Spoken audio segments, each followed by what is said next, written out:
किसी ने बहुत अच्छा कहा, नहाए धोए हरि मिले, नहाए धोए हरि मिले तो मैं नहाऊं 100 बार। अगर केवल नहाने से भगवान मिलता तो मैं 100 बार नहाता रहता। अगर केवल नहाने से भगवान मिलता तो मछली दिन भर पानी में ही रहती है, उसको भगवान मिल जाता, मगर को मिल जाता। नहाए धोए हरि मिले तो मैं नहाऊं 100 बार। हरि तो मिले निर्मल मन से, प्यारे मन का मेल बाहर निकाल परमात्मा में। अब कोई कहे कि तुम नहा कर आ रहे हैं, तुम्हें इनको छूना नहीं, या नहा कर आए हैं इनका स्पर्श मत करना। भगवान कहते हैं, कितना सुंदर शिव महापुराण के अंदर लिखा है, जरा शास्त्र का अध्ययन करिएगा। घर में अगर बुजुर्ग माँ बाप हैं, बूढ़े माता पिता हैं, घर में छोटा सा बच्चा गोदी में है, माँ बाप ने अगर गंदगी कर दी है और घर के बहुओं ने बच्चों ने उसकी गंदगी को साफ कर दिया, मंदिर जा रहे थे गंदगी साफ कर कर भी मंदिर गए ना, तो भी भगवान ये नहीं कहेगा कि तू गंदा आया है। घर के बुजुर्ग बीमार हैं, गंदगी कर दिए हैं, उनका शरीर बेकार हो गया है, उस शरीर को आप हाथ लगा रहे हो, गंदगी साफ कर रहे हो, पूरा घर साफ कर रहे हो, और उसके बाद भी भगवान के मंदिर जा रहे हो, भगवान कभी नहीं कहेगा कि तू गंदा है। एक छोटा सा बच्चा माँ की गोद में है, वो बच्चे ने माँ की गोद में गंदगी कर दी, माँ ने उसके बार बार कपड़े बदल दिए, धो दिए, और माँ उसके बाद भी भगवान को जल चढ़ाने जा रही है, तो भगवान कभी नहीं कहेगा कि तुम गंदे हो, भगवान तुम्हारे जल को स्वीकार करे।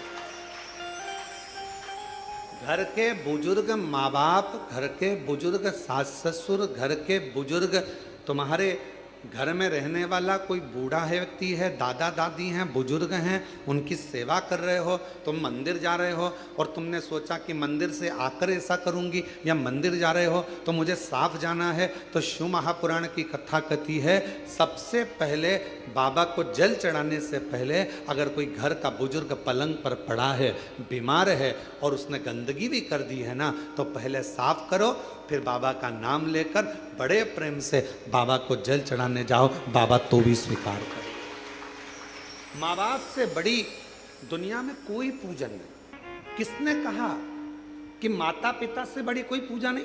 श्री गणेश जी महाराज ने। पृथ्वी की परिक्रमा करने की बात आई तो श्री गणेश जी महाराज ने अपने माता पिता की परिक्रमा की। किसने कहा कि माता पिता से बड़ा कोई जीवन में अतिथि नहीं होता? भगवान श्री षडानंद कार्तिकेय जी ने। श्री शैलम पर कार्तिकेय जी रुष्ट होकर चले गए, मल्लिकार्जुन में जाकर बैठ गए श्री शैलम पर, भगवान शिव और पार्वती उनके अतिथि बनकर चले गए। कौन कहता है कि पहले देव पूजन करो फिर माता पिता की पूजन करो? नहीं। सुंदर शिव महापुराण के अंतर्गत अशोक सुंदरी का संवाद हम जितनी बार सुनते हैं उतनी बार कम पड़ता है। अशोक सुंदरी सबसे पहले अपने माता पिता, अपने सास ससुर की सेवा में लीन रहती थी, इसके बाद में अन्य कार्य में, अन्य सेवा में, अन्य भजन में जाता। क्यों गुरुजी? घर में छोटा सा बच्चा है, उसने गंदगी कर दी और मुझे जल चढ़ाने जाना था, सुबह सुबह बच्चा उठ गया, गंदगी कर दी, मैं नहा धो कर निकली थी और फिर वापस मुझे मंदिर जाना था और मैं जल चढ़ाने के लिए जा रही थी, गंदगी साफ करी, मंदिर नहीं जा पाई क्योंकि आज मैं बच्चे की गंदगी साफ करी तो मंदिर नहीं पहुंच पाई। शास्त्र कह रहा है माँ को बच्चे गोद में है और चाहे गोद में गंदगी कर दे और माँ उसको साफ कर कर बच्चे को वापस सुलाकर बड़े प्रेम के साथ अगर मंदिर जाती है तो भी शिव स्वीकार कर लेता।